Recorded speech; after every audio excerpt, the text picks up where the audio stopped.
Ganna baay'een dura qotee bulaan miskiina ta'e tokko haadha manaa fi ijoollee isaa waliin jiraata ture.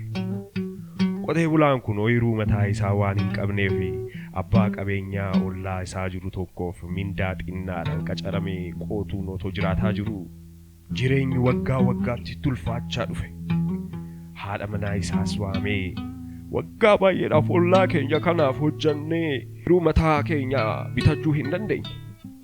Kanaaf ani amma sichi biyya hambaa deemee hojjadhee dhufee too asitti ooyiruu mataa keenyaa bitachuun qaba. Kanaaf ati asumatti na eegi ijoollee wajjin ani achi geennaan dhufu ooyiruu mataa keenyaa bitannee jireenya gaarii jiraachuu jalqabna jedheenii yaada isaa geesseef. Haati manaasaas yaadni kee dansaadha deemi milkaa'i jettee galaa qopheessitee isa gaggeessite.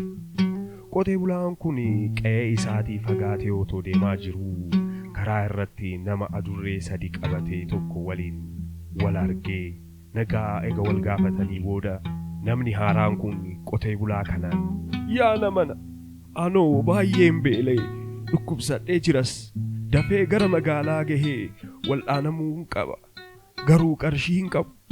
Kanaaf ati adurreewwan kana fudhattee qarshii wayii akkanaaf kennituun si kadhadha jedheen. Qotee bulaan kunis gaaffii nama kanaatiin mirri isaa tuqamee yaadaan qobaatti haasa'uu jalqabe.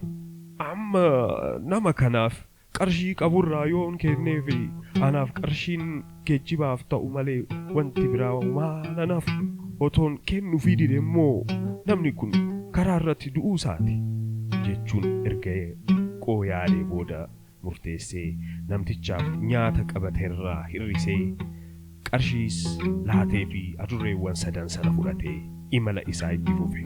Guyyaa gamisaan booda doonii tokkorra koree gara baargamaatti deemuu jalqabe. Dooniin kun garba guddaa irraa otoo deemaa jirtu bubbeen haamaan roobaan makatee dhufee karaa dhorke. Kanaafis namoonni doonii sana oofanii hanga bubbeen fi roobni kun darbutti gara odola isaanitti dhiyaattu deemanii turtii akka gochuu qaban murteessanii deeman. Qotee bulaan kunis odola sanarra ennaa gahuu namoota irraa odolli suni odola hantuutaa akka jedhamtuu fi namoonni odola sanarra jiraatan oomishni isaanii irra caalaan hantuutaan akka jalaa nyaatamuu dhagahee adurreewwan sana hiikee gadhiise. Adurreewwan sunis baay'ee waan beela'aniif hantuuta odola sanarra laqam gochaa nyaachuu jalqaban. Torban tokkoon booda namoonni odola sanarra jiraatan baay'ee gammadanii gara qotee bulaa sanatti dhufanii yaa keessummaa keenya nuti namoota odola kanarra jiraannudha. Umurii keenya guutuu hantuutarraa kamaa jiraannee jirra. Hantuuta balleessuuf waan hin goone hin qabnu garuu isarra caalaa baay'achaa midhaanii fi qabeenya keenya mancaasuu itti fufan. Nutis abdii kutannee erga dhiifnee booda ati adurreewwan kanniin fiddee hantuutarra bilisa nu baastee jirta. Kanaaf uummanni odola kanaa qarshii waan walitti buusee kennaa si qopheesseef kennaa keenya nurraa fudhadhu jedhanii qarshii fi kennaa baay'ee kennanii fi isa gaggeessan. Qotee bulaan kunis gara biyya isaatti deebi'ee ooyiruu baay'ee bitatee mataa isaatiif qotuu jalqabe. Maatii isaa waliinis qananiidhaan jiraachuu jalqabee jedhama.